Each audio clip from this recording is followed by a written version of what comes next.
Hi everyone. Everything I'm about to tell you has been verified by the mechanics here at the shop, so relax. We're getting close to fixing this.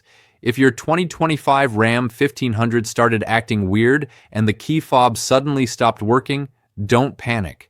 You're not the only one, and it doesn't mean your truck is done for. This issue has been showing up quite a bit, and according to the mechanics here, it almost always has a solution without going crazy or spending a ton of money.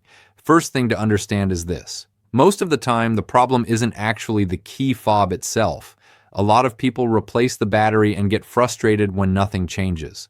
What's really happening is that the system that receives the signal, the RFHM module, sometimes gets confused and stops listening, even though the key fob is working perfectly. And this is where the electronic drama begins. The Ram 1500 is basically a computer on wheels, and when something in the software gets out of sync, everything becomes sensitive. Several mechanics have confirmed that this issue often shows up after a software update or when using features like phone as a key. The system gets confused and doesn't know whether to listen to the phone or the physical key fob. Now here's something that comes up a lot in forums: the battery. Not just the key fob battery, but the main vehicle battery. If it's even slightly weak, the system can start acting strange.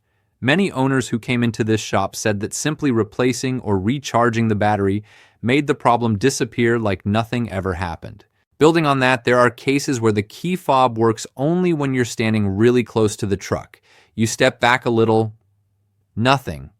That usually points to a communication or interference issue, not a dead key fob. That's when the system needs to be recalibrated or fully reset. And here's a trick many mechanics try first. Disconnect the vehicle's battery for about 10 to 15 minutes. That's it. This resets the modules, clears temporary glitches, and often brings everything back to normal. Think of it like restarting your phone when it freezes. Not magic, just electronics doing their thing.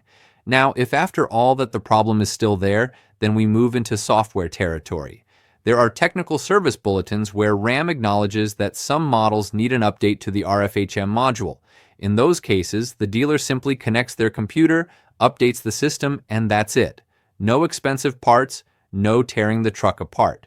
And finally, many people report that the issue comes and goes on its own. One day it doesn't work, the next day it's perfectly fine. That's a huge sign that it's not a mechanical failure, but an electronic glitch that pops up when the system loses synchronization.